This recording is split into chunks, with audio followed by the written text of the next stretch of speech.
व्यहंकार चित्तानि न च श्रोत्रजिह्वे न च घ्राणनेत्रे न च व्योमभूमेर्न तेजो न वायुः चिदानन्दरूपा शिवोऽहं शिवोऽहं चिदानन्दरूपा शिवोऽहं शिवोऽहं चिदानन्दरूपा शिवोऽहं शिवोऽहं न च प्राणसंज्ञो न वै पञ्चवायुः धातु न वा पञ्चकोश न वा पाणिपादं न चोपस्कपायुः चिदानन्दरूपा शिवोऽहं शिवोऽहं चिदानन्दरूपा शिवोऽहं शिवोऽहं चिदानन्दरूपा शिवोऽहं शिवोऽहं न मे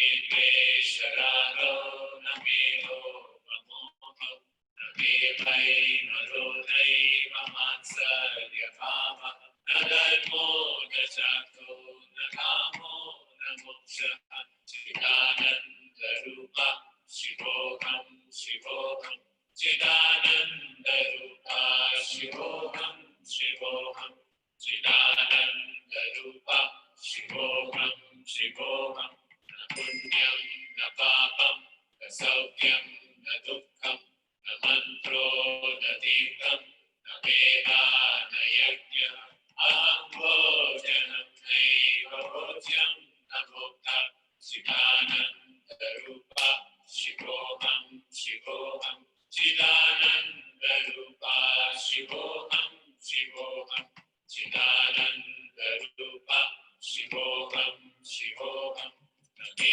मृत्युशङ्का न मे जातिभेदः नैव मे नैव माता न जन्म न बन्धुर्न मित्रं गुरुर्नैव शिष्यः चिदानन्दरूपा शिवोऽहं शिवोऽहं चिदानन्दरूपा शिवोऽहं शिवोऽहं चिदानन्दरूपा शिवोऽहं शिवोऽहम् अहं निर्विकल्पो निराकाररूपो विभुत्वा च सर्वत्र सर्वेन्द्रियाणां न च सङ्गतं नैव मुक्तेर्न मेयः चिदानन्दरूपा शिवोऽहं शिवोऽहं चिदानन्दरूपा शिवोऽहं शिवोऽहं चिदानन्दरूपा शिवोऽहं शिवोऽहं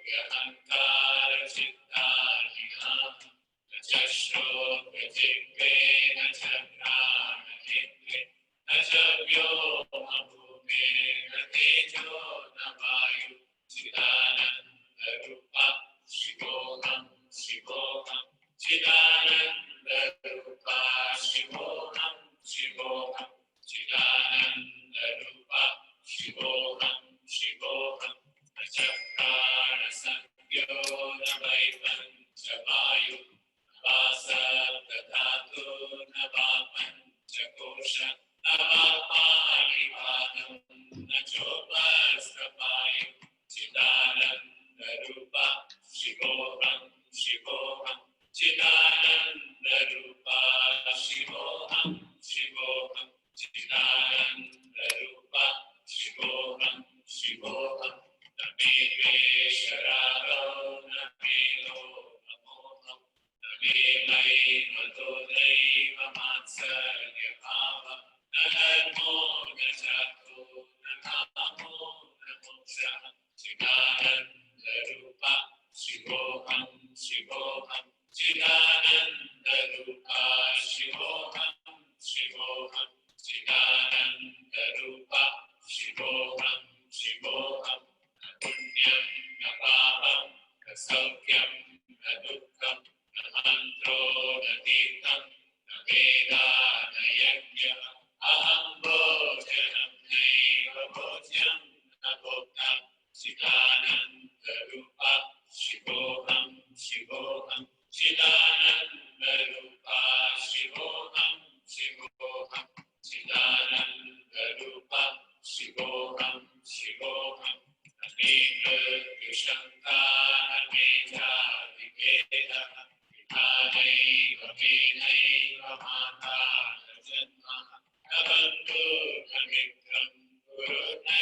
Vasishyah Chidanandarupa Shivoham Shivoham Chidanandarupa Shivoham Shivoham Chidanandarupa Shivoham Shivoham Aham Ne Vikalpo Nirakara Rupo Vibhutvacha Sarvatra Sarvendriyanam Rajasangatam Naiva Muktirna Meyah Chidanandarupa Shivoham Shivoham Chidanandarupa Shivoham Shivoham Chidanandarupa Shivoham Shivoham Ajogodyahantara Chittahinam Jashrodvijigvena Chakranamitri Najavyoma Bhumena Tejo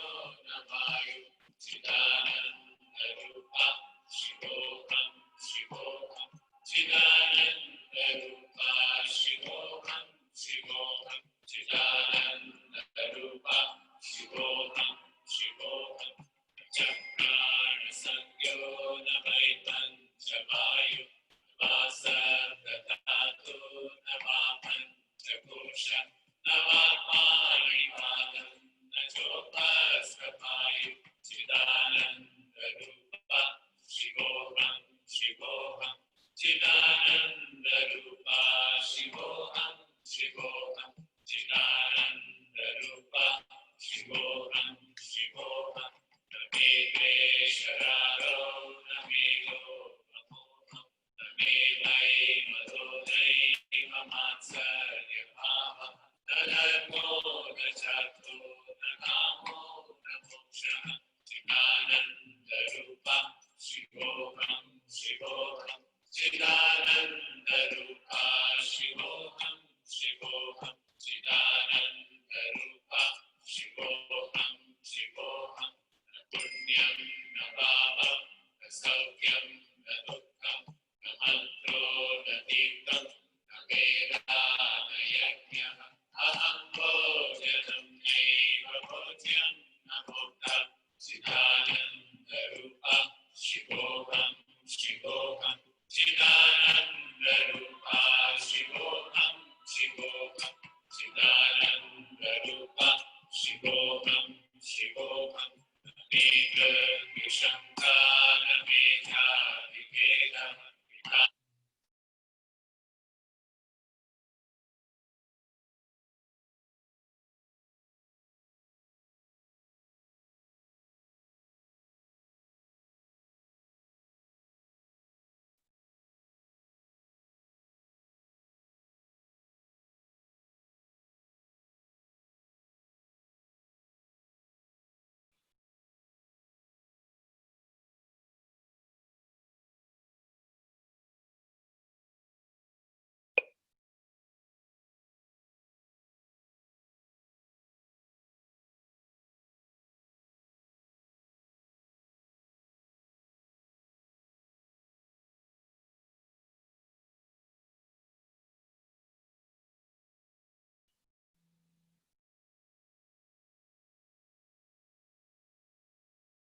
Vigeda Vidanai Vagenai Vamadana Janma Navantu Navikam Gurunai Vasishya Chidanandarupa Shivoham Shivoham Chidanandarupa Shivoham Shivoham Chidanandarupa Shivoham Shivoham Aham Ne Vikalpo Nirakara Vibhutvacha Sarvatra Sarvendriyanam Rajasangatam Naiva Muktirna Meyah Chidanandarupa Shivoham Shivoham Chidanandarupa Shivoham Shivoham Chidanandarupa Shivoham Shivoham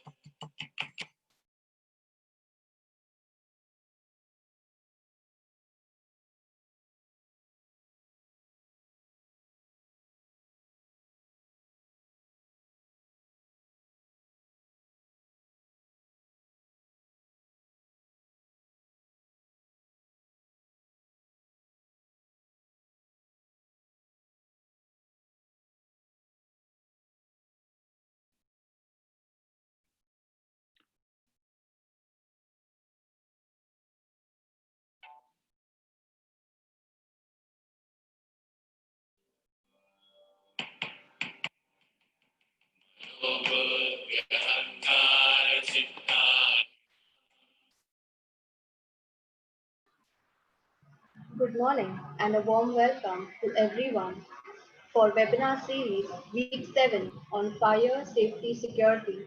We thank you for taking your personal time and for being here today with us. I am sure you will find this worthy. This will be a 90-minute session and I'm sure you all are excited and curious as well about this program. Please use Q&A or raise hand to put in your questions or queries.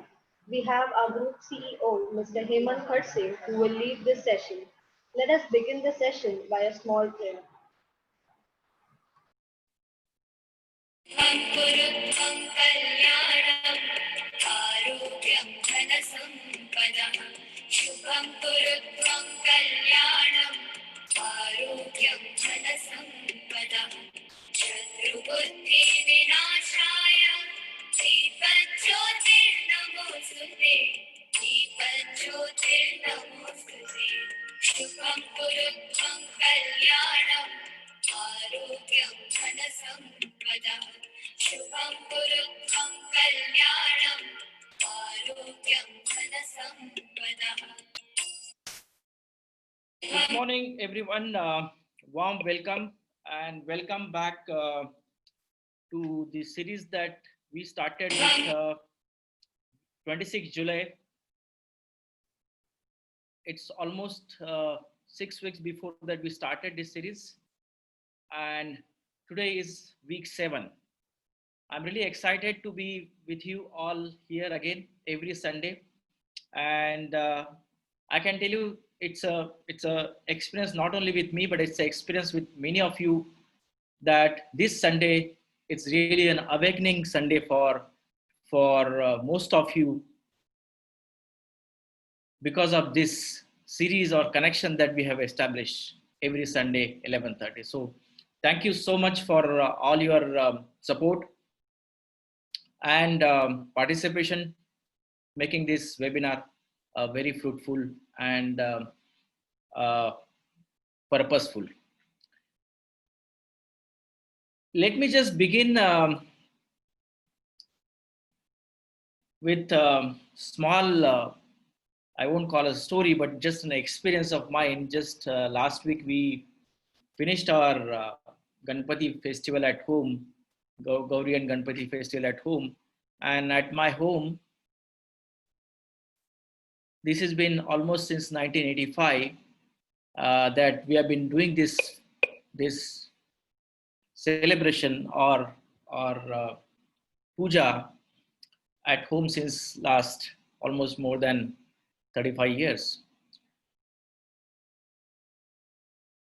So when I've observed my mom, which is now getting into 80 exactly after 30 days from now, that what she started in 1985, probably things have changed dramatically in a modernized way, but there are certain habits that she created the way she was doing in those old gold days since 1985. I don't see a single 0.01% difference in doing and getting that puja in the same way. I mean, of course, it made me to write on a Facebook post, so I wrote it. But the one thing that I didn't write it, and I want to tell you here, and it has probably some meaning to you, all of you, that in our life, we create habits based on our belief, isn't it? And we always label those habits in two ways: bad habit and good habit. Getting up at 5 o'clock could be a good habit for someone, but for someone, maybe it is very cumbersome to adapt that good habit because he is very bad in getting up little late, right? So there are two lessons that I've seen, the two observations that I've seen from this incidents from my mom, that to break your bad habits is also a challenge. To break your bad habits is also a big challenge in your life. Same as if person has a good habit, also has a big challenge to break it. Because the mind is already conditioned in that same way, and the person is instrumental in doing the same behavior. I got a call from one corporate guy that he said Sunday being Sunday, I think it's a wrong day you have chosen. Maybe one person have also said that 1.5 hour is a little longer time for me to be adapted. But there are many people who are actually instrumental. They find it most convenient day is Sunday. For them, even 90 minutes is shorter time because there is so much of thing that we can learn and gain and share that only 90 minutes in a week that we spend and connect here is not adequate, isn't it? For a movie on a Netflix, we usually spend more than 1.5 hour anyway.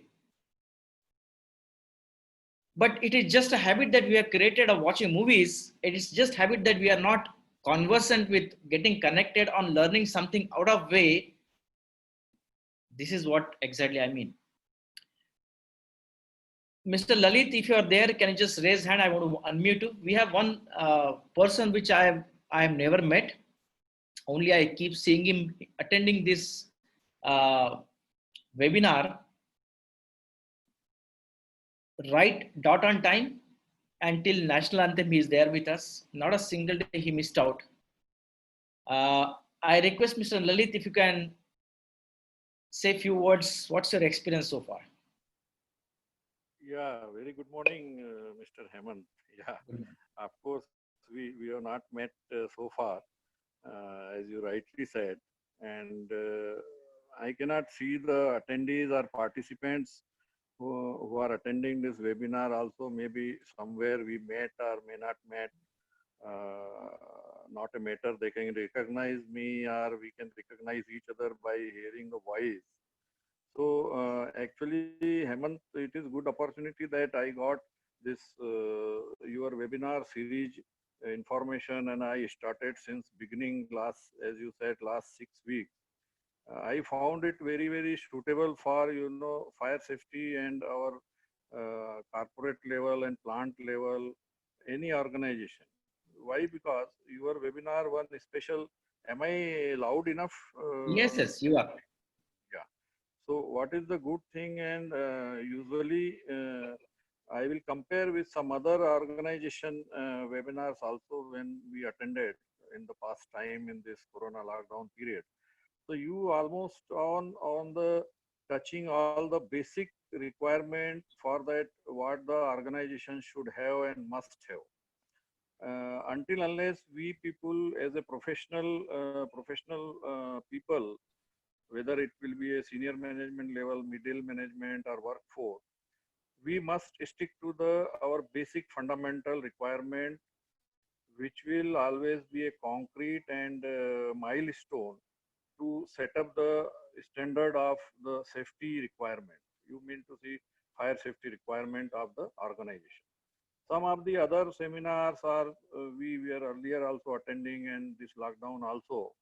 So they were, I saw and I felt that they missed the fundamentals of the topic and directly jumping to the irrelevant topic and I could say high level talks. Those are I found very much irrelevant until unless we are not stick to or we are not conversant with the basics fundamental, we will not achieve the high level talks.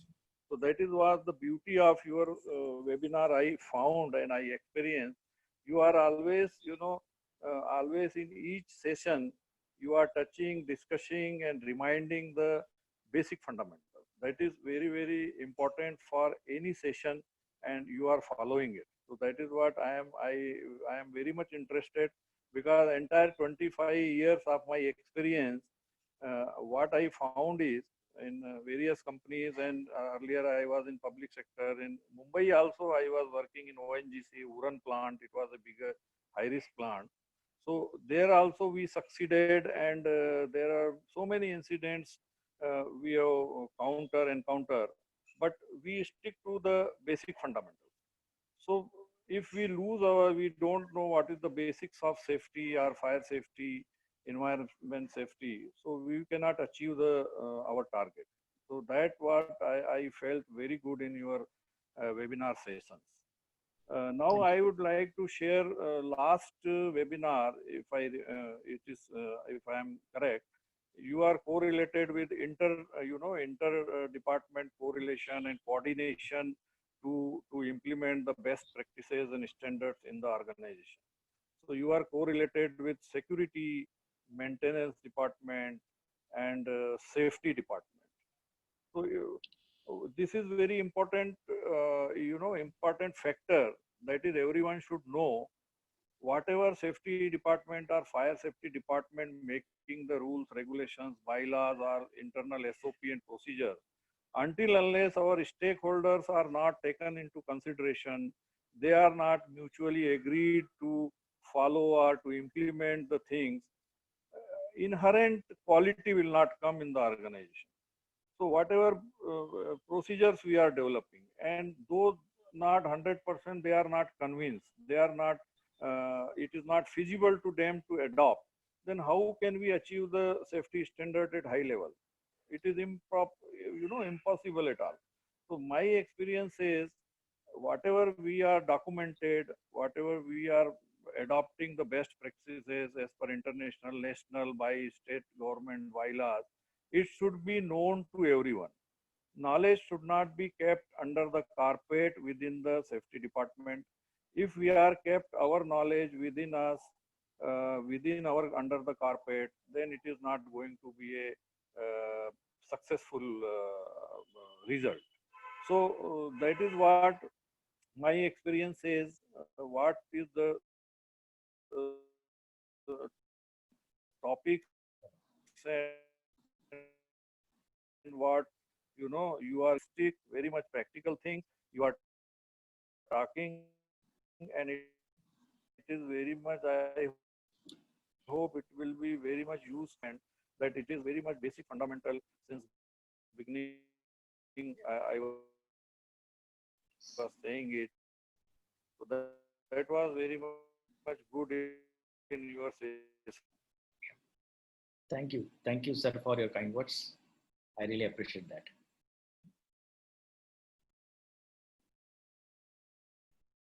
Mr. Mohammed, you can unmute.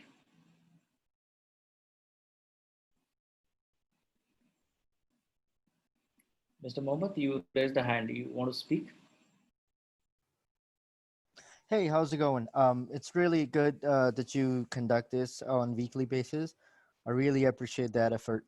One more thing I was concerned with was if I looked up on the Facebook page, you guys put the video as archives.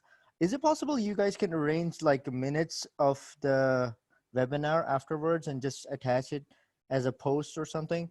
Because after looking through the videos, sometimes you miss a couple of details. And if there's like a minute of meetings or webinar, that would be really nice. I would really appreciate that. Thank you. I think that's a good suggestion. Maybe we can create some kind of a pager, which is an extract of the webinar, and probably we can post it in the same social media. I think that's a great suggestion. Definitely, we will work on it. Thank you so much. Thanks for coming. Okay, so these were the two gentlemen that they expressed their views, which I've asked them to share. Thank you so much. Let me go back to the slide and we can start. So just want to recap what exactly we discussed during last session. We touched upon the topic called integration, and integration is a thing that is also been used, been practiced to some extent, to some level, in very, very minuscule way at medium and large scale organization. But we touched upon and got a deep dive and understanding what that actually means to you. And exactly what Mr. Lalit mentioned, that there is a department that exists in every organization called fire, safety, security. And depending on the size, the nature of the organization, you operate in the way that has to be operated. but you see that the objective of all three functions is one only, and that is nothing but to protect facility and life. So if there is a one mission connected to all three functions, I'm sure there is also synergy required within all the department that exist. So how that departmental synergy that can happen or that needs to happen, and we discussed upon those aspects. What are those areas where there is a synergy or communication required in terms of fire safety security, so that they achieve that one mission, protecting facility and life as such. Then comes to processes. Every organization need to work on specific processes, and when it comes to fire and security, then there are processes which needs an integration, which needs an alignment, which needs a one language that they can understand. So what are those processes in your organization that exist, is that are aligned? If those are not aligned, what are those gaps? We looked at those aspects, and we looked at the physical systems uh, which are actually binding the organization and making that processes alive, how that are integrated on ground, how your security system is taking the support of fire, how the fire is taking the support of safety. And that's how, when it becomes an integration, then magic start happening, and you see a lot of advantages, you see a lot of optimization, you see a lot of reduction, and in all the achievement that you see, the objective that you saw for the organization. So these are the aspects that we looked at it. Mostly people give importance on system to the maximum extent. If there is at all a large facility, when you have a building management systems, you have a sophisticated security systems, you have sophisticated fire systems, then somewhere there is a need to integrate that comes in, and predominantly it comes from the OEM side, not from the user side. So as a user, I want to thrust upon that. Before an OEM looks at it, what's an IoT do it for you, what's an artificial intelligence do it for you, you'll understand your risk, you understand your profile, you understand your benefit that are required, and how those features that you can make use of it and integrate the whole thing for you, so that your organization can benefit in a large extent. So we looked at those areas, and how this building integration can start with. Is it too late, or is it too early to start on? So there is nothing called early or late. You need to have a mindset that if there is any new project that is getting happening, or any expansion or alteration is happening, there is a need of design engineering. So how are you going to draft those design and engineering document in a way that it is getting conceived there only? The concept of integration starts with the design engineering. It's not at the after commissioning level. So how your design engineering is going to be uh, matured enough to take those parameters for your property or your facility, so that the building integration can happen. And when I say design engineering for system, it also includes the processes, it also includes the functional department as such. How training and education that we do conventionally, and when you have the concept of integration, how do it differently? Can it make a difference? Can it add a value? And I gave an examples of simple mock drill that you do, how that mock drill can actually integrate all your various department, because it's an organizational activity, it is not a departmental activity. And many people who still are following this practice as a good practice, but purpose and objective of that mock drill or of that training is just limited to a functional departmental activity, and that's the whole purpose or intent of that training doesn't get fulfilled. So integration also gets involved in your training and education concept. What are your tools and technology? Whether I'm using IoT, whether I'm going to use my LAN network, whether I'm going to use my WebNet services, what are those services that I'm trying to use, and using those tools and technology, can I get into all kind of an integration? I'm not only looking at the cameras, I'm looking at even through cameras, is any fire that is happening. I'm not looking at only vehicle movement in that area. I'm also looking at, is any material which is hazardous in nature, which is prohibited in this facility, coming into the facility or not. So that's what it means as a tools and technology. What are your options? What are your strategies in using those tools and technology? And last comes is your resources and systems. Unless until you have adequate, trained, qualified, capable resources, you'll not be able to have that integration possible. And that's a prime requirement.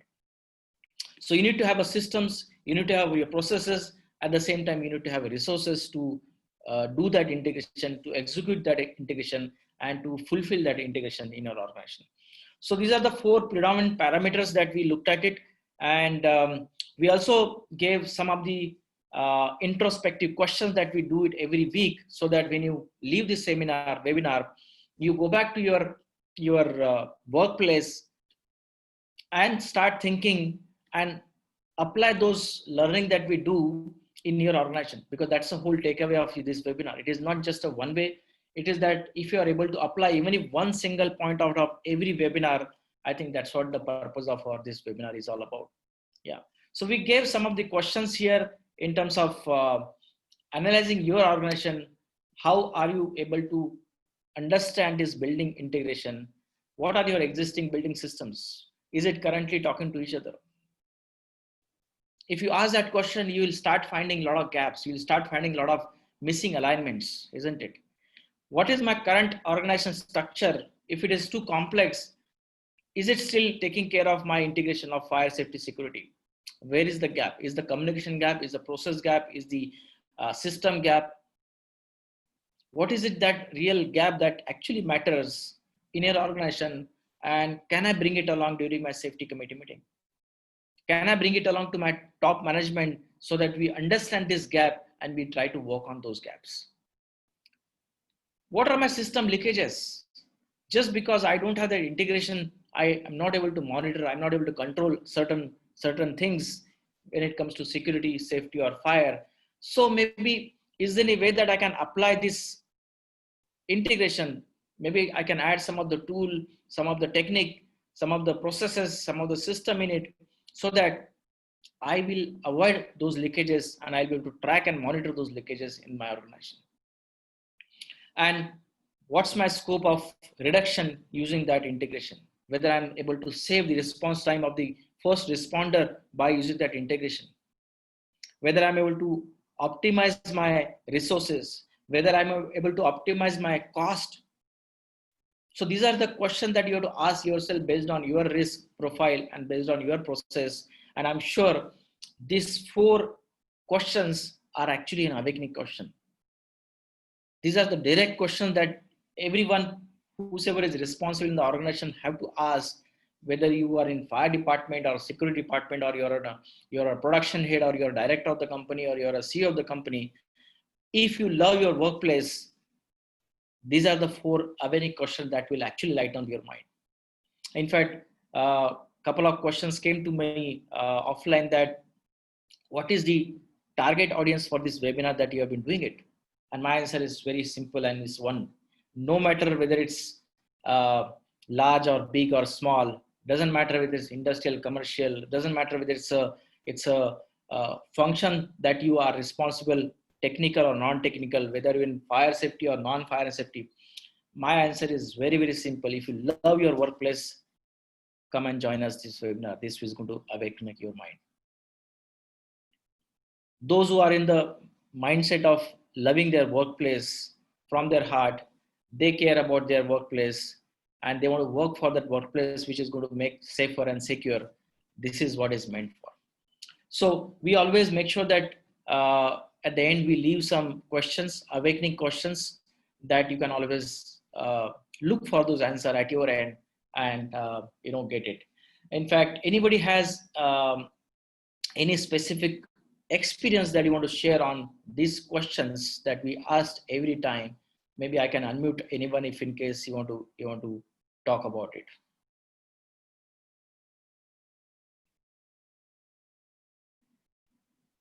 Yeah, you can raise the hand in case you want to still share your experiences in terms of those questions. Yeah.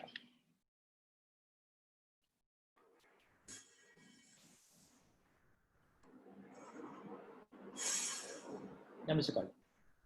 Yeah, it's not so much an experience, but seeing that there are a lot of highly experienced people who would probably be part of this forum, I thought I'd just pose a big challenge that I face at the place where I work as far as man counting, number of people that are in the premises in the event of a fire or any form of emergency. I need to have the total count of people that are in the building, and we have people who are going in and out because we function out of 5 different sheds in the vicinity. So maintenance guys, engineering guys, they go from different sheds to different sheds. So one big challenge I face is that in the event of a fire, mock drill at the moment, what we have, getting the exact number. Is there any form of technology or anything that is available? I don't know if this is the right place at the time to pose this question. No, absolutely. It's a very relevant question that you asked, Mr. Carlton. And Okay, good. Sorry. Thank you. What I Yeah, can so tell you is that it's not a rocket science. What you need to just look for is that if you have an access control system at your facility, even if you don't have an access control systems, you can always reach out to the software companies available in this domain. They can actually help you with a very simple software or a tool that you can use during your mock drill or during your evacuation thing, and you can actually make the count in less than 1 minute. my problem is not that. My problem is that I have access control. It is compulsory for everybody while they are leaving the building to punch out, official out. So I do get that figure. However, I'm not talking if about that access control. I'm talking about an extension to your access control system using that software and tool. If you make use of it, it's like an integration that you're trying to do. It's simple. You have an access control. You are trying to integrate with an evacuation management. What you are looking for a solution for evacuation management. Am I right? So what we yes. are trying to do is that you are trying to integrate your existing access control system with an evacuation management process, and it is all very much possible using that software and tool, which is inexpensive, and I think you can definitely achieve that tool and make I use of think it. if I talk to the existing software, the people who are handling our total access control, I think they should be able to give me something that would help Yes, as far as counting the number of people that are in absolutely, absolutely. That is very much possible. assembly point in the mock drill. However, my difficulty right now is in counting the people that are 3 people went out, 2 people went in, 3 people went out. It is a bit challenging. Yeah. I want to know if there's something that I can count at the gate, like a infrared or something like if there are 3 people in the kite and all of our people have got access cards in their pockets. So that's what they have to It's just, something that can read that from just use a 4 portable meters. device. What it does, it comes with a portable device. Whosoever is coming to the assembly area, your staff, they have to just swipe that card, the count goes in. It is as simple as that. How do I know how many people are actually? That's what that portable device will be able to tell you. It will generate a report instantly, and it will tell you who has come in, what time he has come in, and what are the total number that are coming. All right, I shall check. I'll check. Thank you. Thank you.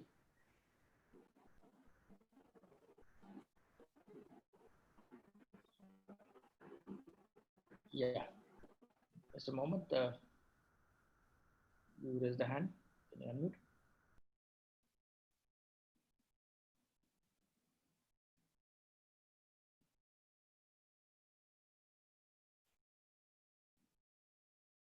Just a moment.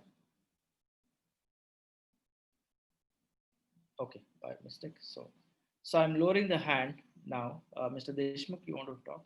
Okay. Yeah, just now regarding this head count, I have very good some input. Recently, last year, we have installed face recognizing system. Means one system is that HR integrated system for attendance part. So what happen, there may be some organizations, HR system will not be accessible for safety related activity. So for that parallel system, we have done face system. So at a point of time, there is a display board, LCD board is available with the security SOC control room, or you can say BMS control room. So they will also have the same, people, how many people are there in floor wise, all the department wise, it is filtering. There is a software in Hyderabad agency is there. If that particular our colleague will share the mail ID, I will share that all the details. So that helped us lot in that head count system. Another thing what we have done is we have taken some volunteers for the department wise and floor wise, apart from fire warden. So if any person is not there in the head count, at the time of evacuation or mock drill, they are the quite partially responsible to tell the name to security and safety department, sir, this person is not available, or he is missing, or was beside sitting with me. So that type of manual, system also we have developed. So there will be volunteers, and so combination of electronic and physical, ways you can be easily encounter, because safety department alone cannot take this overall control for the big facilities. So that's what I wanted to share. Yes. Thank you. Yeah, thanks. Okay. So let's move on to the topic. Before I just start on, let me just have a poll here so that, yeah. Mr. Katse, Yeah. our colleague has just asked for my email ID. How can I give him my email ID? Yeah, just put it on the chat option, Q&A option, and Yeah. he'll be able to have it. Okay. Yes. Okay, thank you. Thank you very much, sir. Thank you. I think this is a question that probably Afrin, can you see it? Yeah. Yes, sir. Yes. So I am just opening up this question for everyone to read and answer. It's just a click that you have to do. I'll read the question for you. According to you, what are the reasons for which evacuation mock drills are being conducted at workplaces? First option or answer, to comply the local regulatory codes. Second, to train and drill evacuation procedures, and to confirm the evaluation of occupant movement. So this is the third option that we have. So just take us 10 seconds and probably try and answer.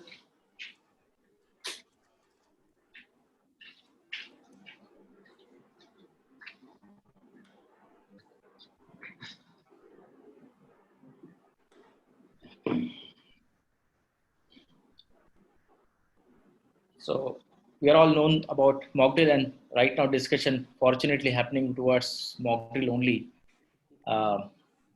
So it gives you more clarity in understanding and giving the selection. So I'll end the poll now, if everyone is finished. Okay, here you go. I'm going to share the result here. The results are 17% people feel that it's a regulatory code requirement. 72% feel that it's a train and drill exercise for evacuation procedures, and 50% feel that is to confirm the evaluation of occupant movement. Yeah. Thank you so much.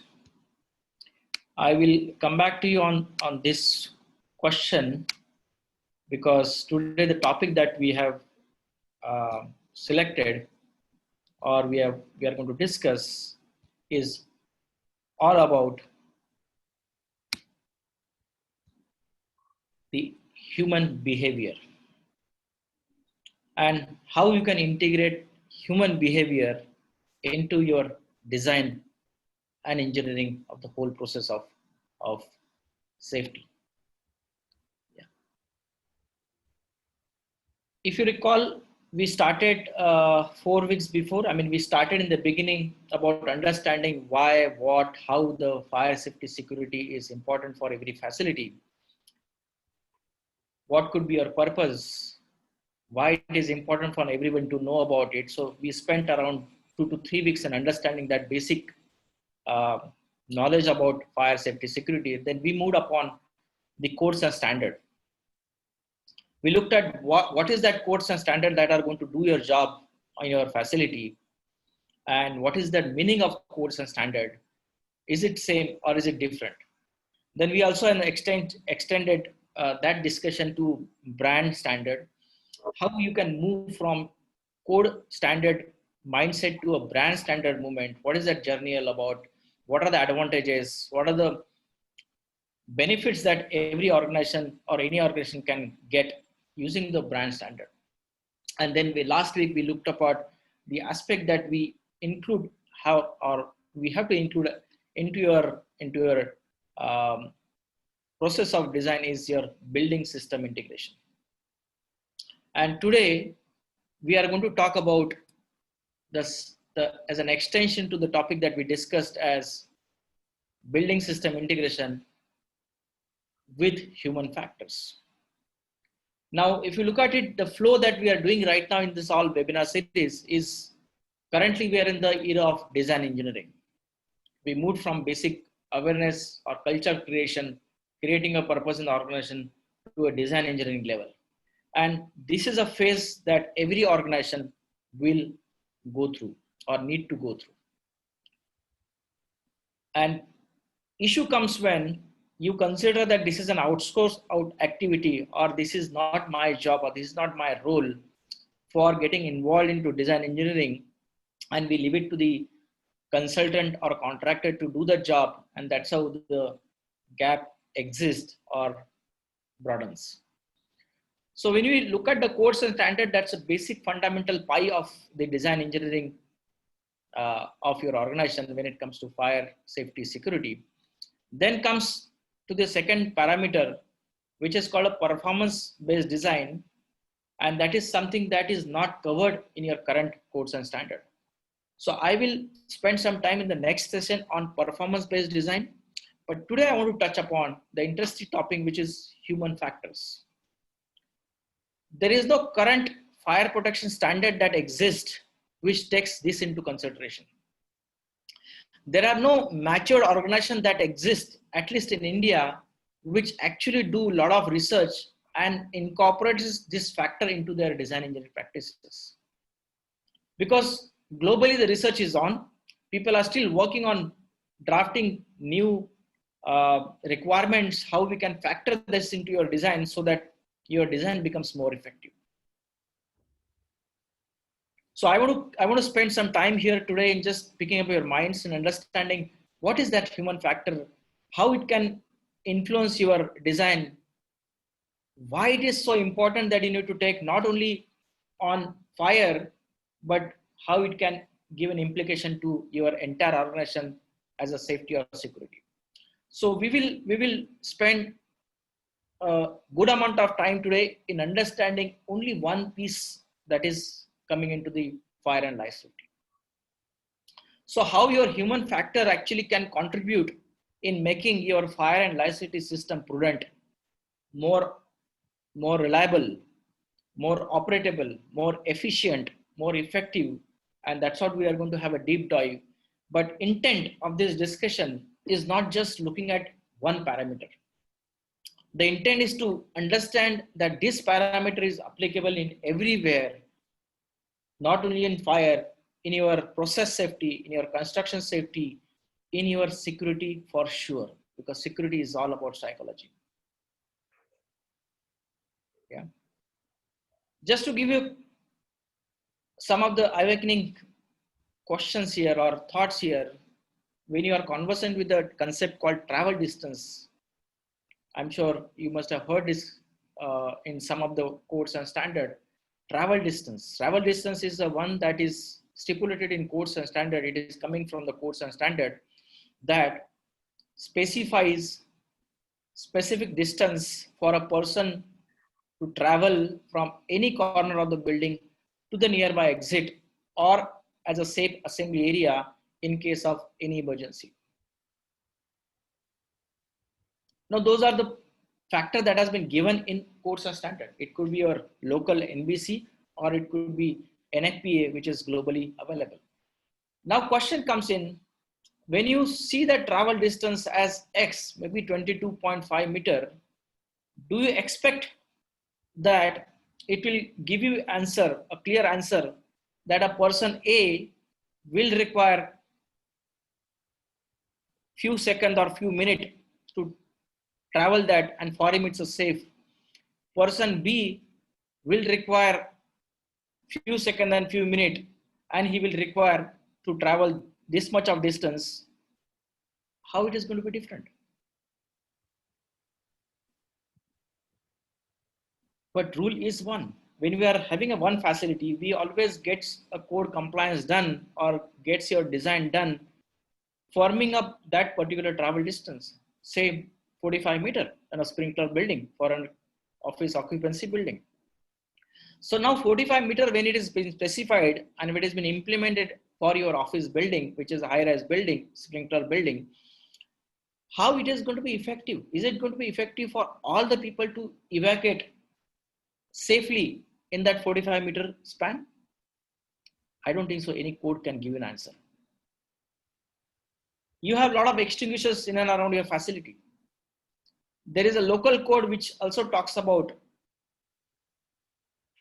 specific travel distance or a coverage that every extinguisher need to have. It could be 15 meter or maybe 100 square feet. Now, what does it mean that in case you have a compliance followed of keeping that extinguisher, does it ensure that a person A is able to pick up that extinguisher in case of real case fire and able to extinguish that fire? And that's how that reliability factor comes in by placing that 15 meter distance. I don't think the code can answer you or give you the guarantee or warranty or a commitment that yes, this is exactly correct, that you can extinguish if you have a 15 meter coverage for every extinguisher in your facility. You have number of exits in your organization, and again it is coming from some statutory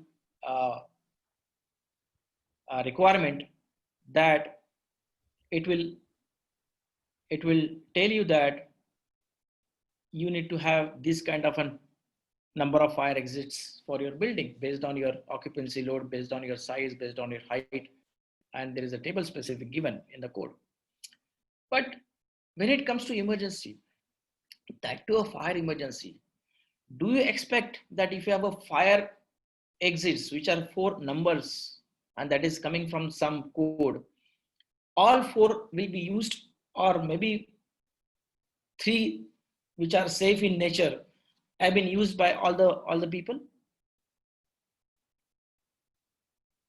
May not be. Even if you consider the entrance door in a hotel building specifically, you always look at the human behavior, that the person who is coming into the facility will take that as an exit route, will consider him or her that as an exit route. He will not look at your fire signages in case of emergency in that lobby area. So when you know that human behavior, that entrance door is not just an entrance door, it is an entry come exit, and it is not intended by codes and standard to follow only 1.5 meter door width. Can I design 1.5 meter entrance door for a hotel building? Why it is bigger? Why it has to be bigger? And that's what your answer comes from your human behavior, not from any codes and standard.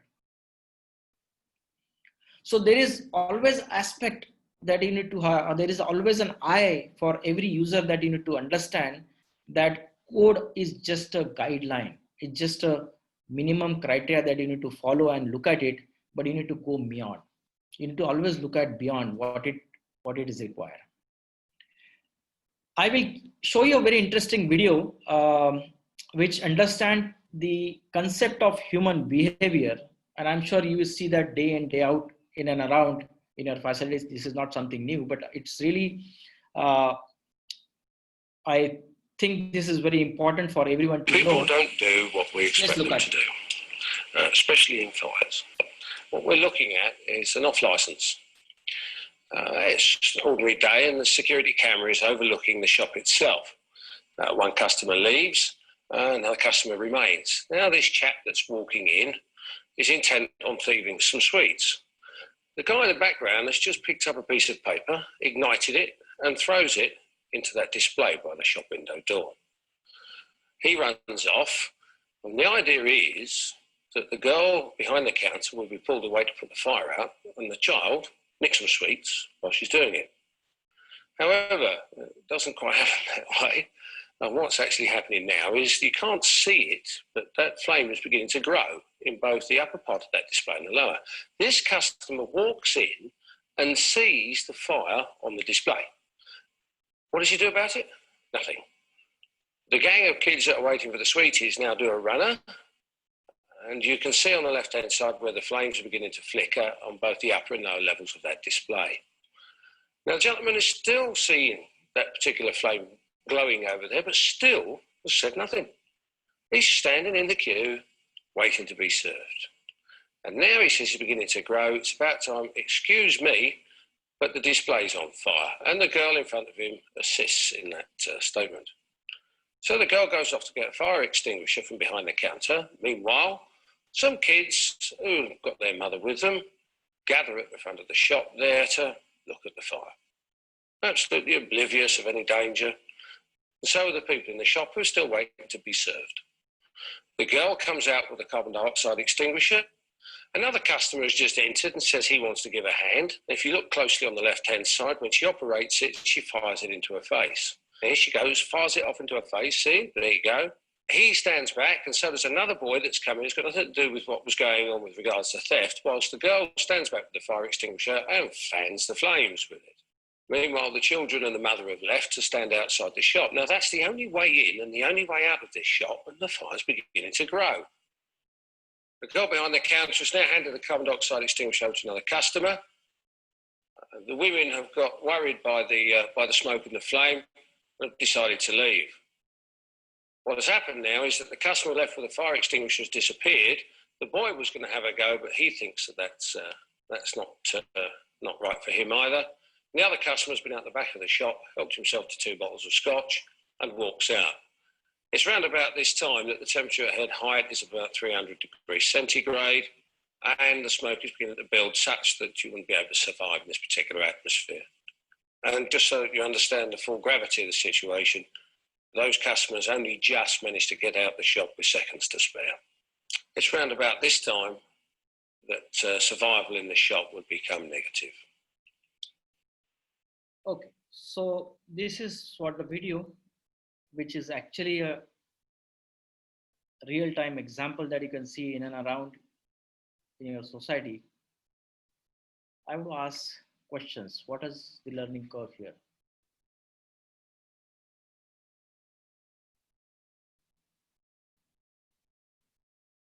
Anybody wants to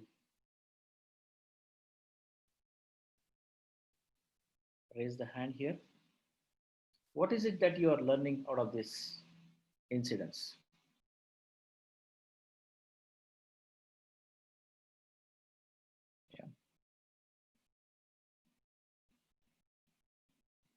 Yeah, Mr. Song.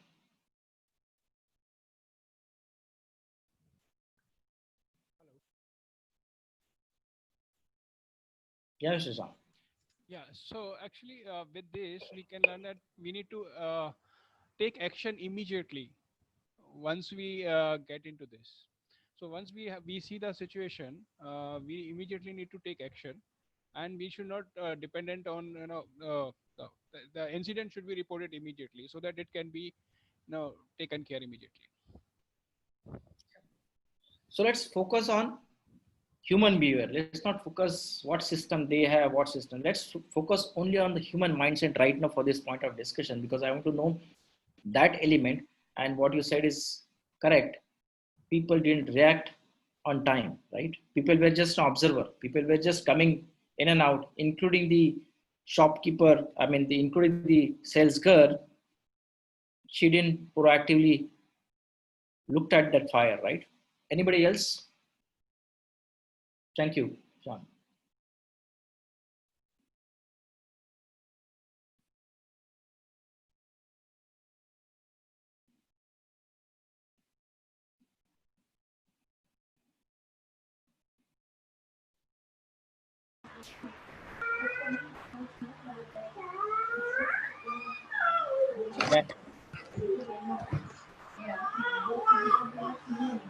Yeah.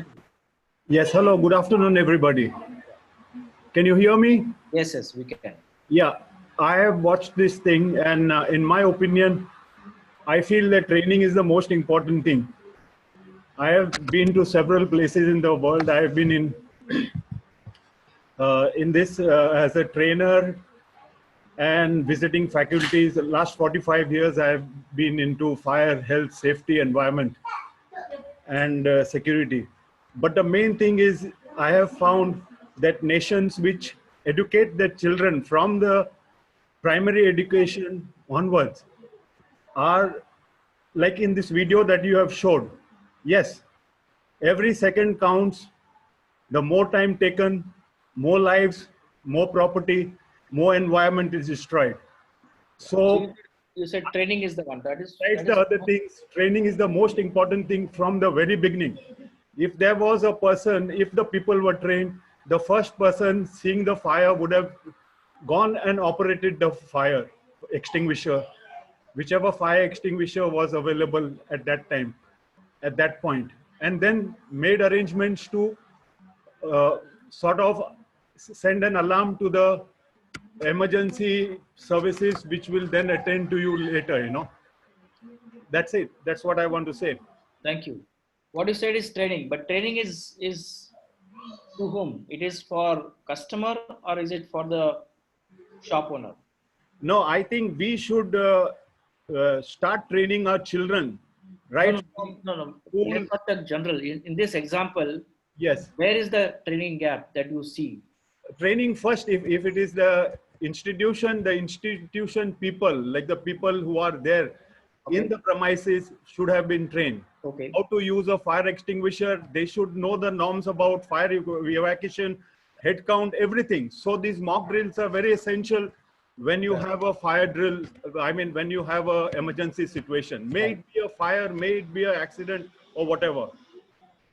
Correct. So they were not trained to react to the. Yes, I feel that, and the people around also are not aware of how to use an extinguisher or whom to alert in times of an not only for the shop people, but even the people who are coming in, they were not thinking that it's a fire because they were never aware about what is that fire that can. Right? Yes, okay. because when you are trained, the first thing that you are told is the first thing you have to do is raise an alarm. That is not done in the first place, you know. Good point. Thank you, Mr. Das.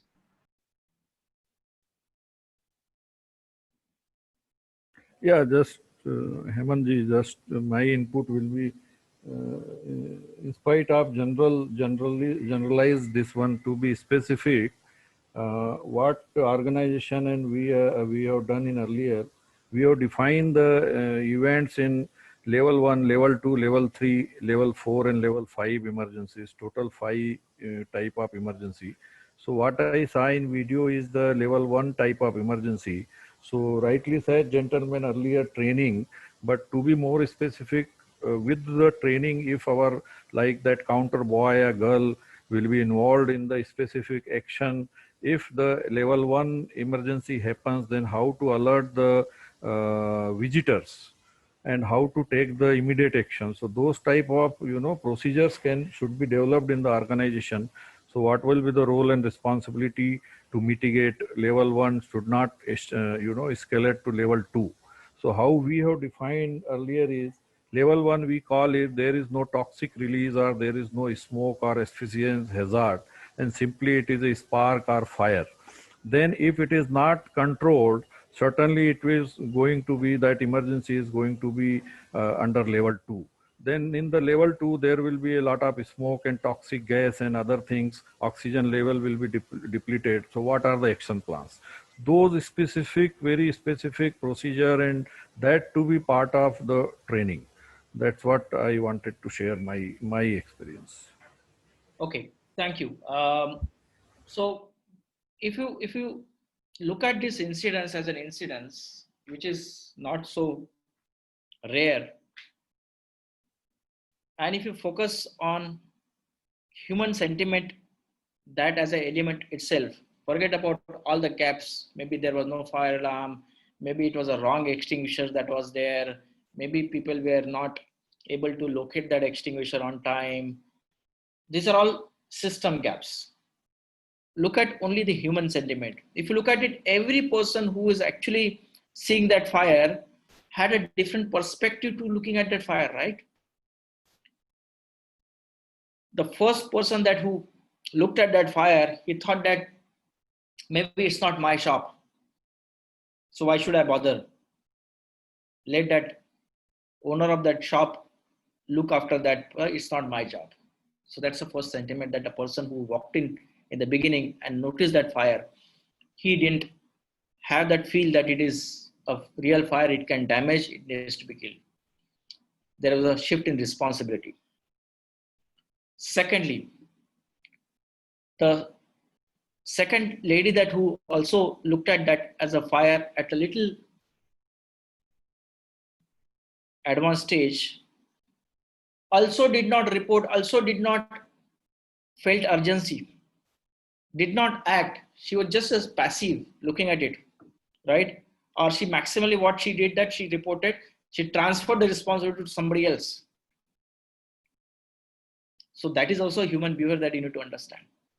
And then third behavior comes in, the person who is actually responsible for that shop, who is supposed to take as a custodian of that facility, also were not alert, were not trained. That is all this thing. But main important thing is that the psychology of that lady, probably it is for the lifetime, for the first experience that she could see that fire in her shop, and she was not ready to react. She was not ready to respond, isn't it?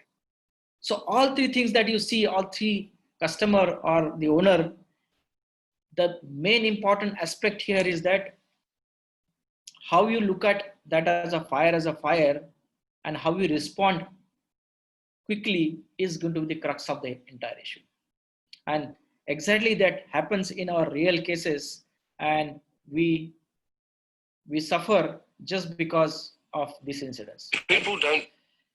So if you look at the human behavior, ignition starts at any place. Like in this case, there was a boy that who made that as a ignition as a artificial or deliberate ignition, but it could be deliberate, it could be natural, or it could be accidental. But without ignition, there is no source of the fire. And then comes it what? Alarm cues. Alarm cues is basically what? It could be by the fire alarm detector or smoke detector, or it could be my human detector. My eyes are human detector. My nose is human detector because I can see and smell any smoke. And then the discussion starts internally whether it is really a fire or a no fire. What I'm supposed to do, what I'm supposed to not to do. In that process, you still lose some of the time in taking some decision. What is it all about? What is happening? Maybe for the first time I'm seeing it. Let me observe it. I mean, you can see a lot of road accident.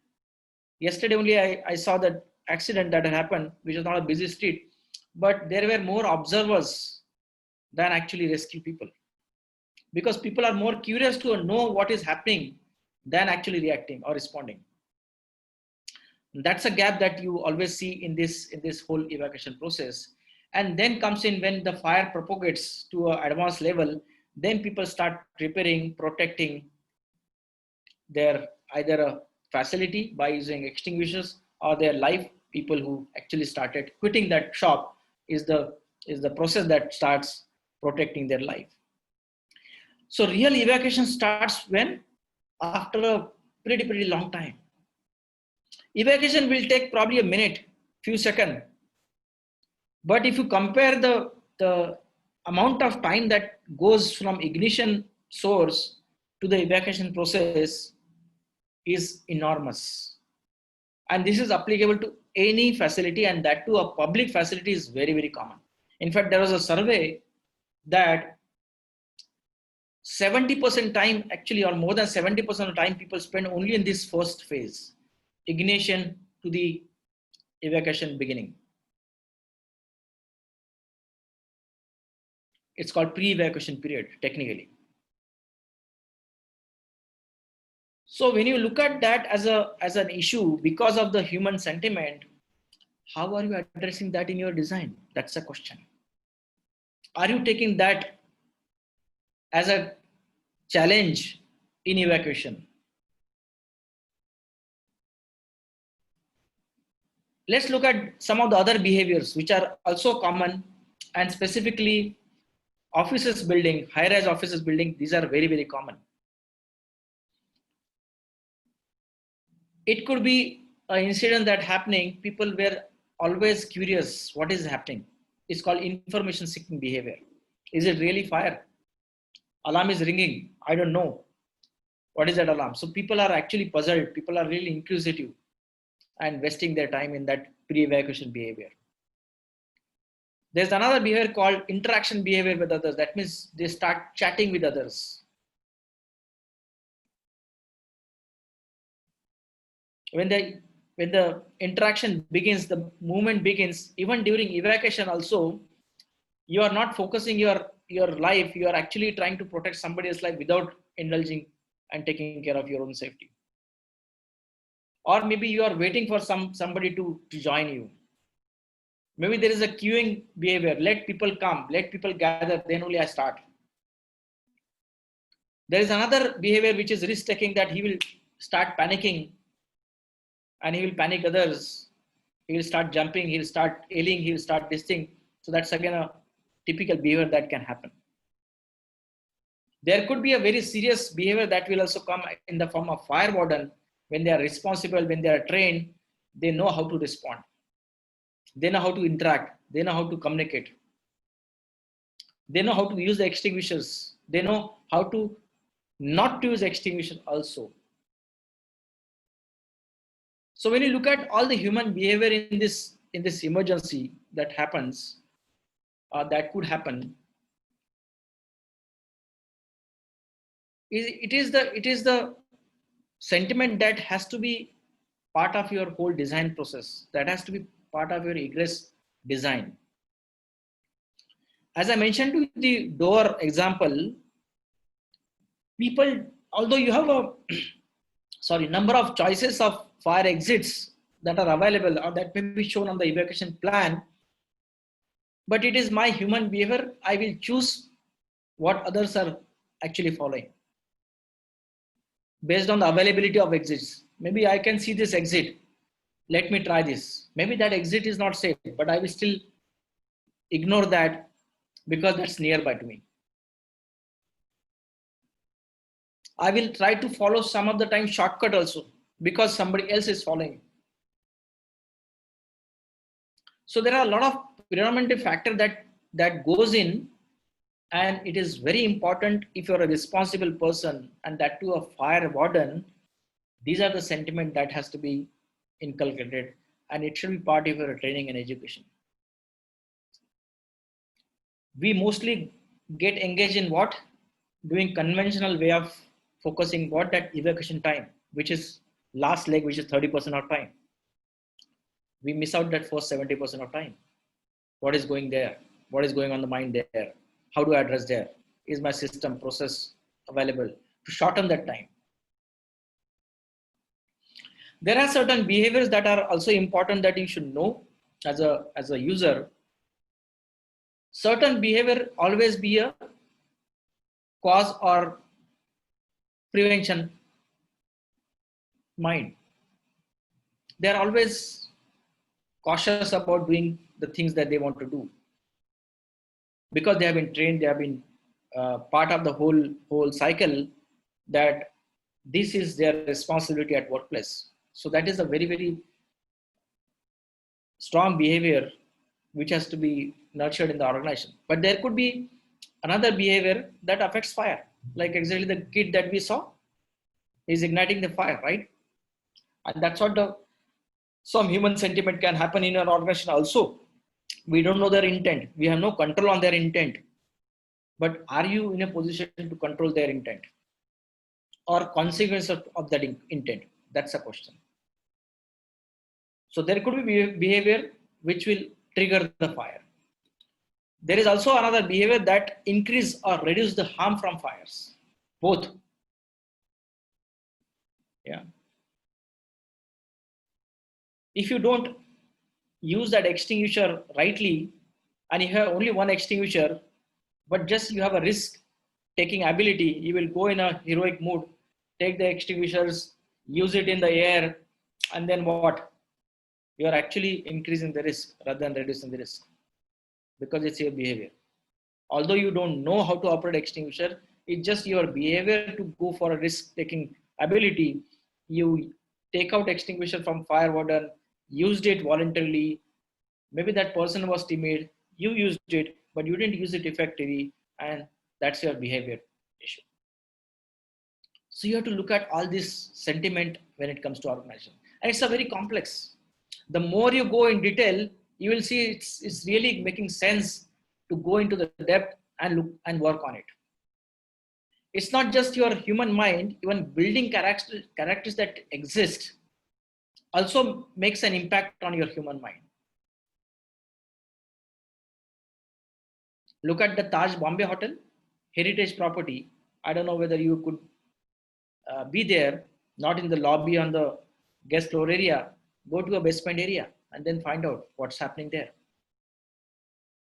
It's so complex that if you're a one-time visitor, you don't know where you're actually standing and what's the way to go out.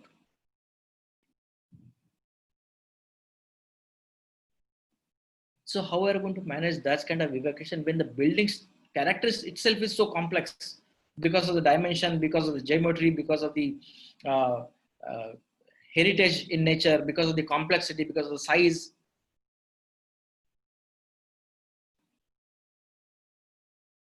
Then if you know that building as a building, how complex or safe it is or how easy it is, what is your evacuation strategy? Are we looking at evacuation in a phased manner or a total manner? Like in one of the webinars that I mentioned, that I had experience wherein the occupancy of that building in Bombay itself, where it is crossing more than 4,000 and they are not ready to take a total evacuation mock drill because they are not ready. They are not ready in terms of executing that task. They are not ready to handle that task. So they do it only phases. And it is their assumption that in case of real fire also, they can manage it in phases. But God bless them.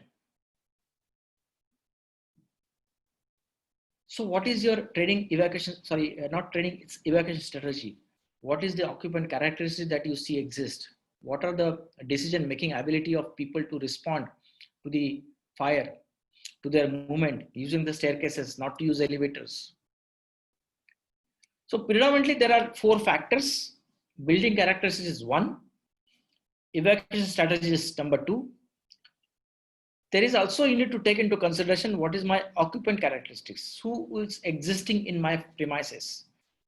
School will have kids, hospital will have patients, offices will have corporate people, hotel will have a guest. Every facility differs, so as their behavior differs, isn't it? And then fire environment. So let's look at quickly what are those 4 parameters in little more detailed sense. So when you look at a building characteristics, what is it type and use? Is it a school building? Then if I expect a school building, I expect kids. Then what are those kids? Are they in nursery going where I need to hand holding all the time? Or maybe they are 5th standard plus where I don't need too much of micromanagement, but I just need a leader or a fire warden to guide them. If there is hospital, how do I take care of those patients? Maybe right from ICU, operation theater, or outpatient. What is the dimension of the characteristics of the building? It is a basement, or is it a very large in a horizontal way where travel distance is pretty long? Or it is just a tall rise building where using the staircases itself is going to be a big challenge. I mean, look at it in all the metros where you have 20 plus story buildings. And if you ask the occupant, it could be residential building or office building. If you ask occupant, and specifically high-rise building, residential building I'm talking about, ask occupant, have you anytime used your staircase in your life? Coming in from 20th floor, coming in from 30th floor that you live in. And then you know the human behavior. Do you expect that if they, during your normal time, if they never use that staircase, do you expect that in emergency they will be able to comfortably use it? What are my arrangement of egress? Whether I'm going to be constrained with one exit or multiple exits? What is my size of the corridor? Whether my egress escape route is lightening or not, it is illuminated or not. Because my behavior also change when I take that escape route in normal sunny day and during night when there is a power off, or maybe there is a less light, isn't it? What is my communication system? Is it going to be automated? Is it going to be manually? Because I will respond based on instruction given by somebody else. It could be through a system or it could be by volunteers. So what is your system that actually guides people during evacuation? What are your fire protection systems? Do you have a reliable fire alarm systems to make warnings? Do you have a sprinkler system to activate? Do you have got alarms to generate everywhere? Do you have alarms generate only in the local level?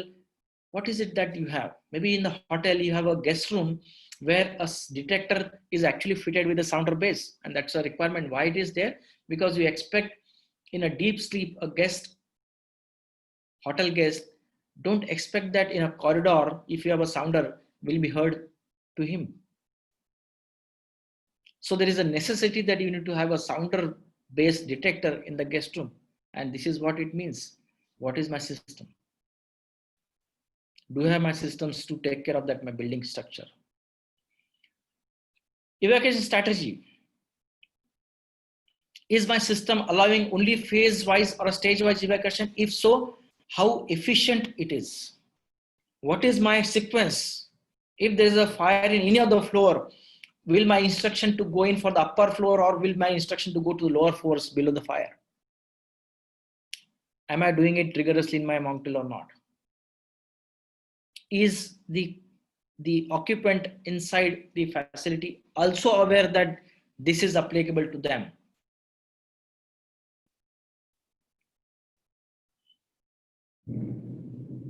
What is your mock drill process that you get into a training where every occupant is actually informed, aware, trained in understanding and going through that procedures? How many times you are doing it? How are you doing it? Is it only the 30% that I mentioned and just having your check count and you close off your drill? Or is it something that you are addressing the human behavior also? What is your type of the people that are involved? Are you taking care of those people? Instead of coming to the safe assembly area, you've got a refuge area also. How effectively are you using your refuge area for physically disabled people who are not able to use the staircases? Maybe there are pregnant ladies, maybe there are visually impaired people, disabled people. Are you addressing those in your evacuation strategy? Do you have evacuation tools to address those? When you expect people to come from one floor to an assembly area, where is that assembly area? Is it too far from the place? Or is it not known? Is it been used? Is it been encroached? It has been visible, accessible. That's again a part of your evacuation strategy. Occupant characteristics, very, very important.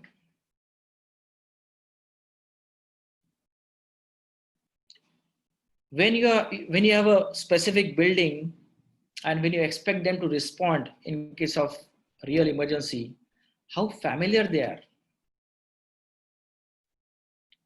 Maybe you will find that people will never know other than one exit, although there are 3 exits. Or maybe I'm a new time person into that facility, or I'm a new worker to that plant or a building where I'm never been introduced in knowing number of exits that are available for me to choose? What is my distribution activity? If there is a large plant where you expect a lot of workers to come and work, how they have been informed to use which exits in case of emergency? Will they need an assistance or will they work or act on their own? What are your roles and responsibilities as a fire warden? What are your roles and responsibility as an occupant?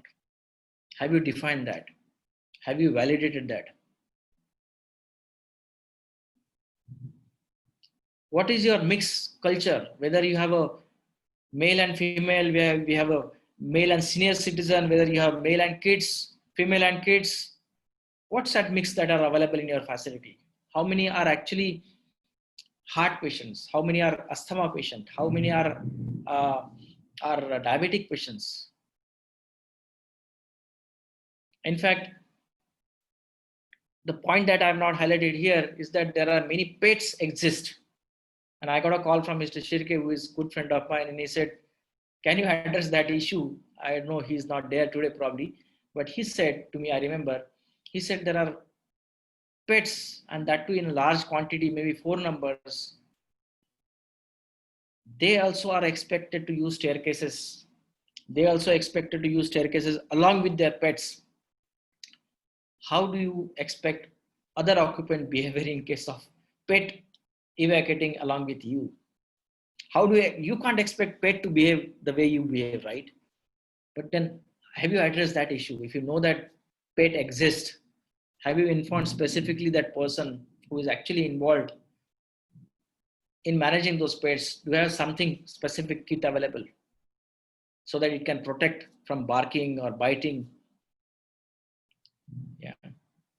Otherwise, evacuation will not be successful. People will be start fighting that why are you bringing kutta in the staircase now? Let people go first and let kutta come last. Yeah. So these are all very, very minute issues, but it's important that you understand the human characteristics. And then of course, large comes as a fire environment. What is you expect out of that fire? Whether it's an industrial unit, whether it's a commercial unit, what are the gases that you expect that will come out of the fire? Do you have an evacuation strategy? Do you have extraction strategy? What is the temperature that can go? I mean, here in the video, you see the 300 temperature it got in just less than 2 minutes, 3 minutes. Yeah. And how visible your exits are in case of fire. Are they illuminated self way? What is my travel distance that is going to be required to reach to a fire exits? So these are all some of the issues that you need to take into consideration and then find your egress design. Today, I can tell you egress is the biggest or rather weakest concern. It's the weakest point and its biggest concern. Why? Because it is left to the architect. It is not even left to the contractor or consultant to work on it, because you don't have a dedicated fire and life safety consultant. You have an MEP consultant who have a limited knowledge only in designing fire sprinkler, hydrant, fire alarm. That's about it. Nothing beyond. And this is what the fire life safety comes in play, where you need to understand what is my egress, what is my human sentiment, how I'm going to address those, how I'm going to create my process, how I'm going to create my systems to address those issues. There are a lot of methodical tools available to get your egress design. I don't know how many people have actually used evacuation modeling. We also work with many customers in doing that exercise in a very systematic way. And it's called evacuation modeling, where you actually make a computerized model in creating a virtual fire in your premises, and you expect people to respond and check what's your challenges in terms of egress. So these are technically called as hydraulic model. But there are many projects where you have to use both, because you can't predict, you can't be accurate in understanding behavior of the people. Like imagine if there's a public assembly area where, like a church, like a temple, or like anything where you expect people in crowd. come as a part of occasion. And in that occasion, if something goes wrong, it is beyond your expectation, because you never have designed the building for that kind of occupancy, because that program happens maybe once in a month. Your designer never have been given the input of occupancy loading to design your fire doors, to design your evacuation plan or egress planning. So hydraulic model, the evacuation modeling plays a role there also. But if you look at technically the difference, you can actually put all inputs like a distance, like travel distance, the speed of the people on an average, the density of the people that you expect, maybe during normal hours, during peak hours, what is the flow that you expect out of that whole building. You can always insert those input in a hydraulic model. You can also assume or predict in a behavioral way that I expect 4,000 people to be there. Now what? Is my density adequate? Is my flow adequate? Occupant characteristics behavior also can be understood or predicted, but you cannot actually insert any input in your evacuation modeling as a computational exercise, because it's very difficult to predict. If a person is actually walking in a virtual way, it is walking in the same speed. You can't expect him to stop, think, join a group, and then do that way, because that doesn't happen in evacuation modeling. How people are responding to the fire situation, like exactly what we saw in the video, looking at the fire. Has the first person asked for a fire extinguisher? Or is he taken action to leave the building or alarm the people to leave the building? So that may be only predictable. It cannot be inserted. So there are pros and cons, but you can find the way where you can be accurate, where you can be predictable, where you are not able to predict, and how can I make use of those scientific tools to understand my challenges in knowing my number of exits, my travel distance, my flow, my density, and that's how you can actually make your design well, so that you can declare that as a safe building.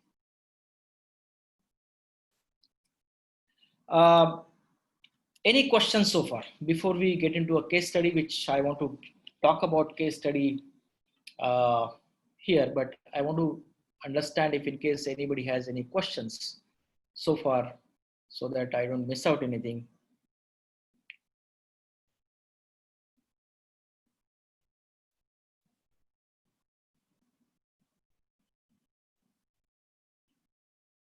Okay, so Mr. Sandeep Sharma.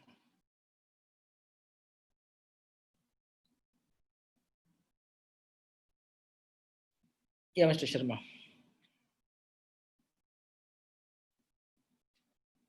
I just wanted to ask what are the criteria you have very well explained while designing this. So I think the answer I have received.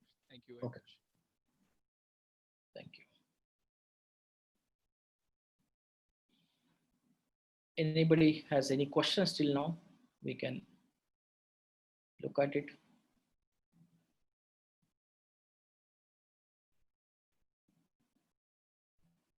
Okay.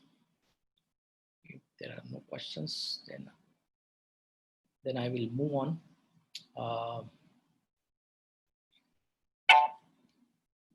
Let us discuss, and maybe you need to prepare for 5 minutes extra today, because time is running. I want to talk about a very, very known and a very popular case, which is World Trade Center in US, 9/11, what we call. And in terms of evacuation, how this study can actually help us to know the facts. Let's look at that quickly. We know the date, we know exactly what had happened at morning 8 o'clock and 9 o'clock, that tower were attacked by Bin Laden, and that's how this tragedy happened. So there was a World Trade Center Tower 1 and there was a Tower 2, and the attack happened first, the World Trade Tower 1, which is from 94 to 98 floor, and Tower 2 had happened 78 to 84 floor. And if you look at the background of this building, it was more than what is been asked for. That means it was not only just code compliant, it was more than exceeded the local requirement. They had a fantastic system, fire alarm, PA, sophisticated. They used to do a lot of fire mock drill periodically. They had a fantastic floor warden systems. Everything was perfect till 9/11. Everything was complied. Everything was all well till this accident that happened, and this accident shook the confidence of the entire global that it can also happen to you, and this is how it happened. So what is the known after this? After the incidents, there are a lot of investigation happened, and this is an analysis done by one of the university, and I'm going to share here the outcome. What they actually looked at evacuation as a process, and what are the learning curves out of this incidents. So first fact came very clearly that people will generally not go towards smoke in case of fire. They always look for a group, and they join a group and then they follow evacuation because they want to ascertain the real conditions. People move towards and stay with group even if it is not the best option, even if they know that we are not going in the right direction, but still they will be with the group in case of emergency. And it is also analysis which says that the faster group form, the faster becomes your evacuation. Because as I mentioned to that 70-30, this is what I'm talking about, that 70% of your timeline.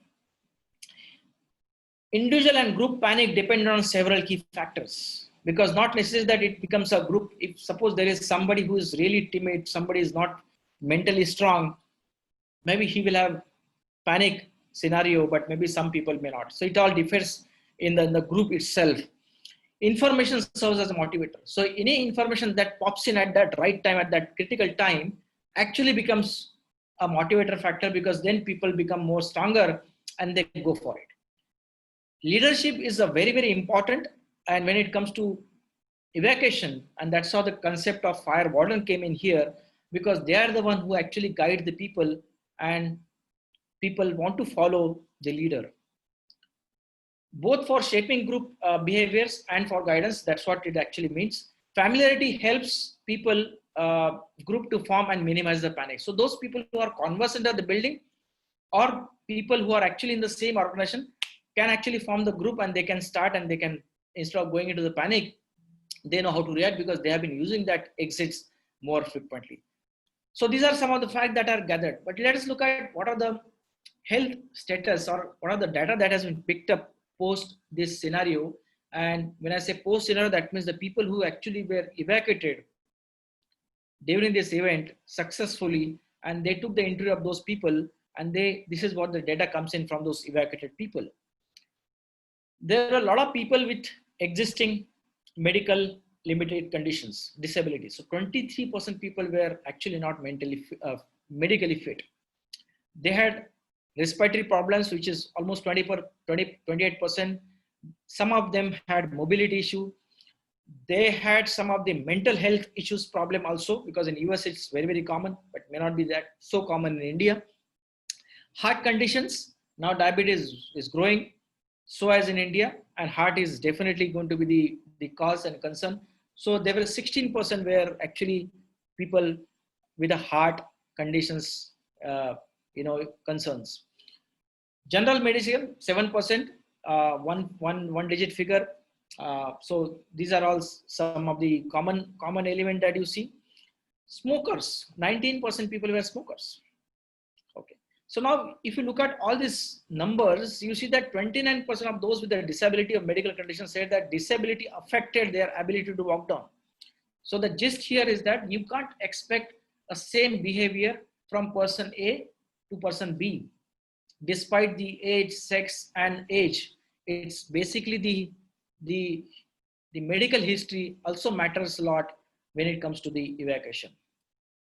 Some of the interesting figures that came in as a quantitative data, what they didn't know. So when people were asked the questions or the evacuees, that where your staircase would lead, 89% people say that I don't know where the staircase is going to go. I'm going to use the staircase because somebody else is following. Don't ask me. Where sky lobbies were located, it's called an area of refuge. In the US, there's a concept of area of refuge. In India, we are called a refuge area. We periodically do it for a high-rise building, but in US, every floor has got an area of refuge.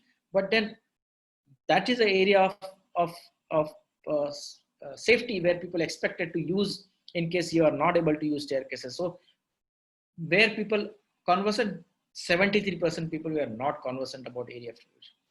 Exit locations, 70% people were not aware how many exits are there on each floor. 59% people were not even aware about 3 stairwells. They were only aware about 1 stairwell.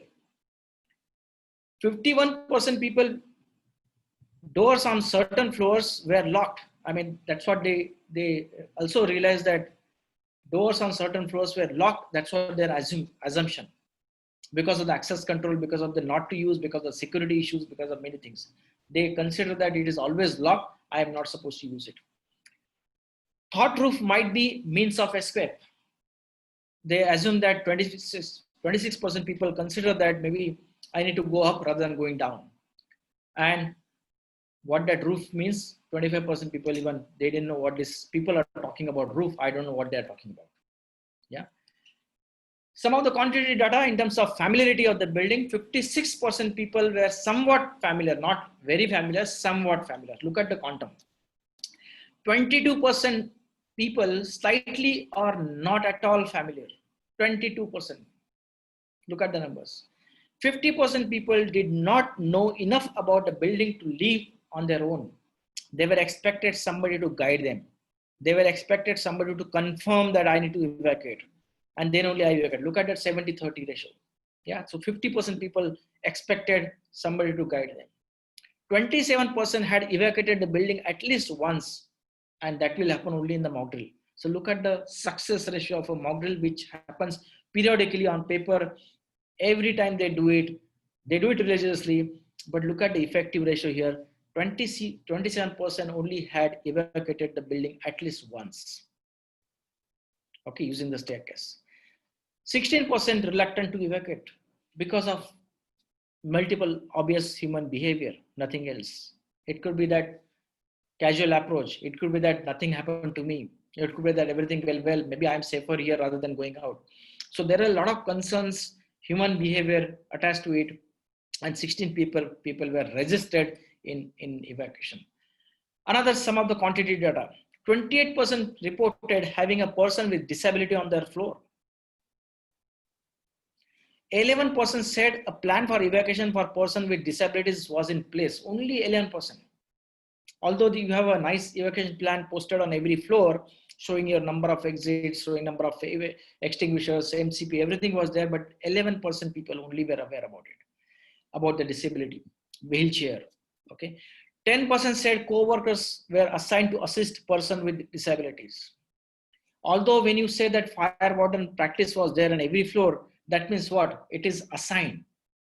But it just that the people were not trained to tell and reach out to the people that I'm your warden in case of emergency. Unless until they know, they will not be able to reach out. So only 10% people were actually assigned to assist person as a fire warden.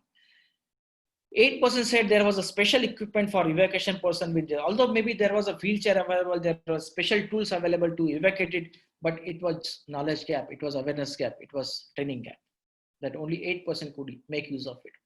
5% said there was a designated area for person with disability to gather.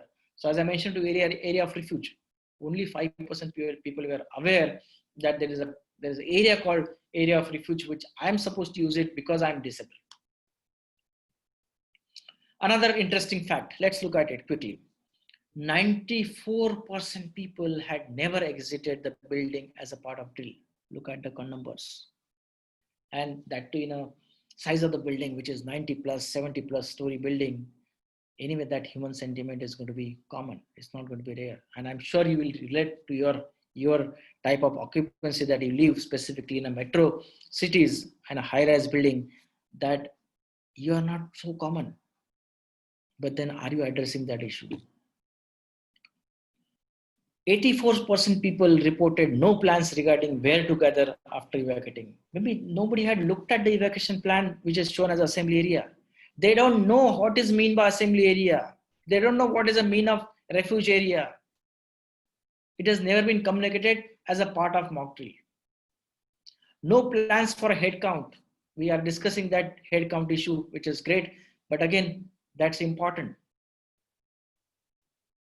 What is the system? What is the process that you are following? 82% people never provided with evacuation plan.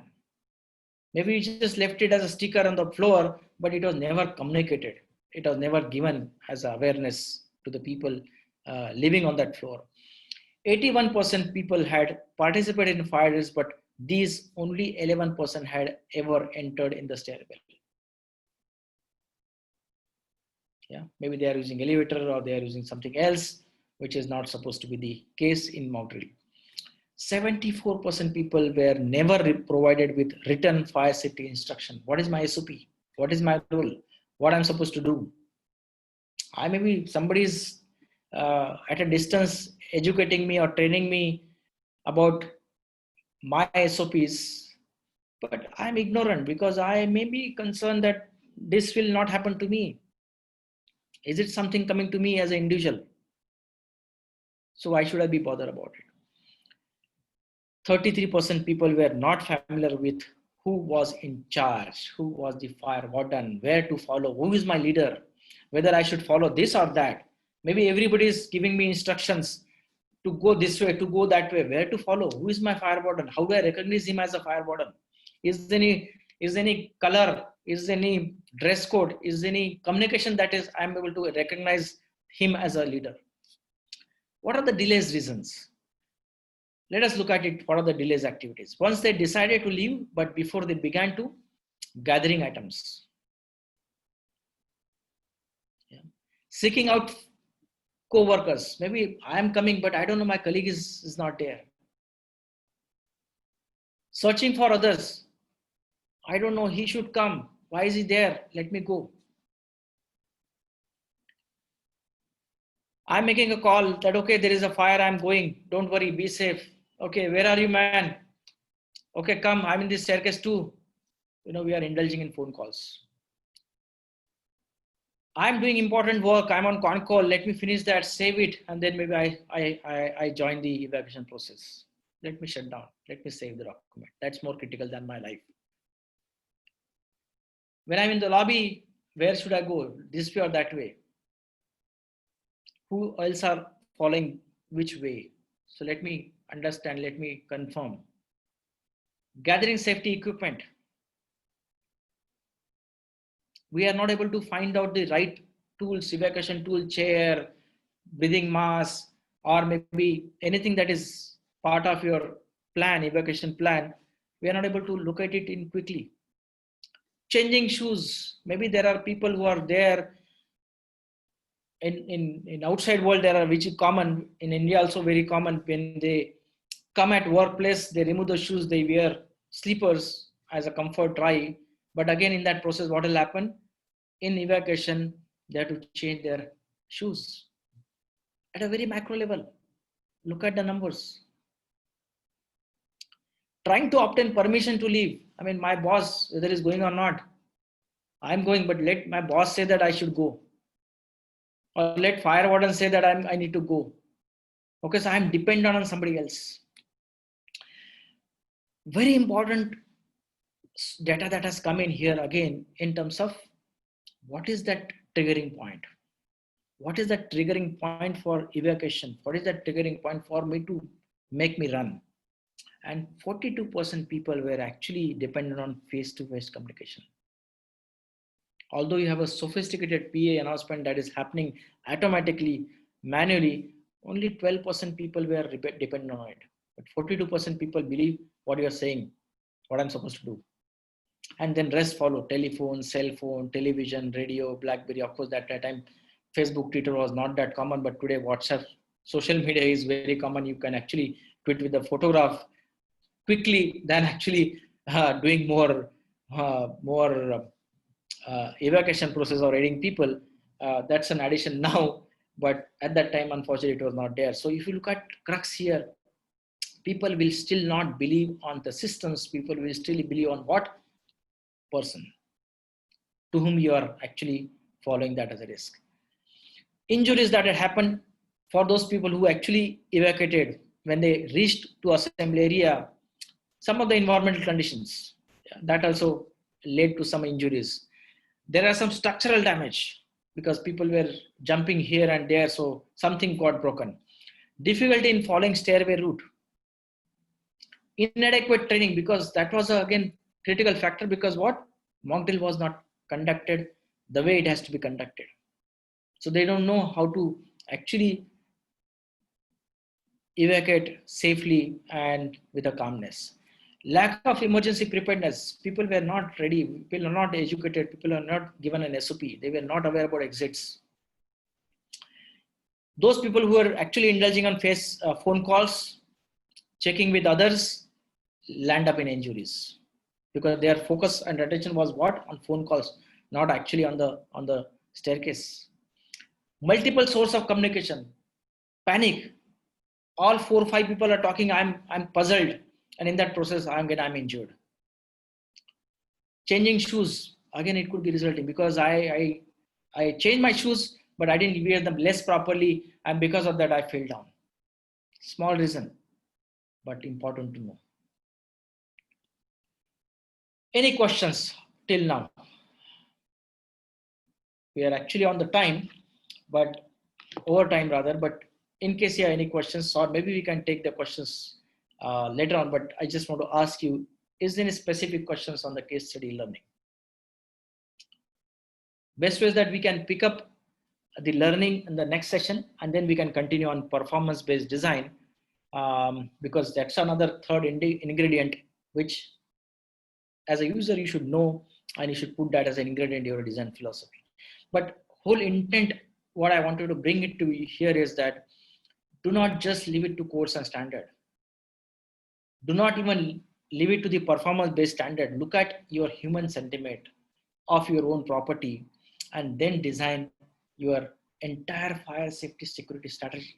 Evacuation is the one sentiment, one dot of it, but there could be many things that exist.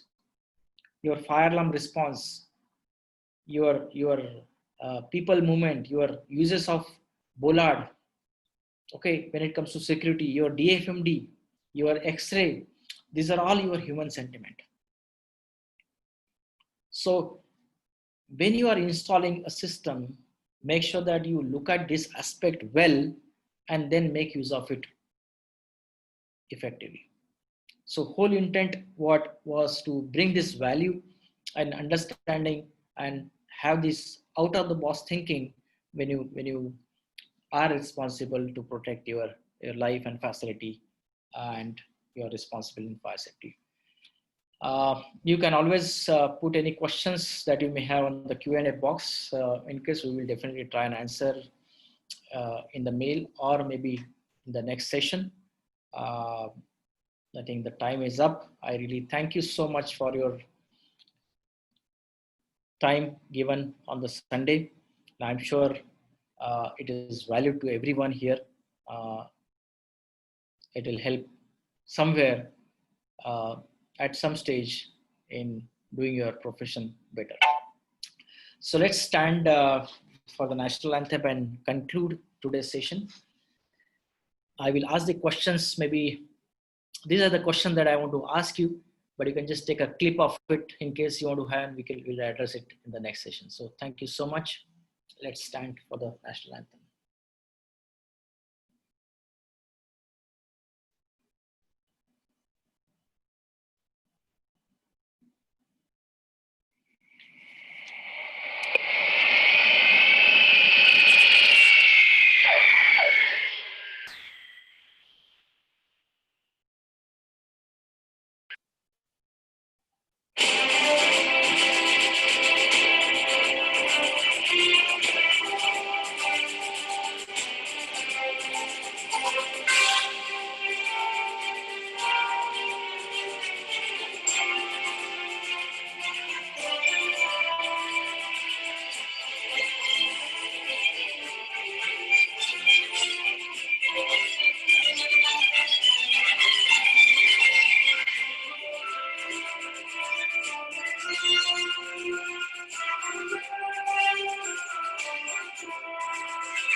Thank you.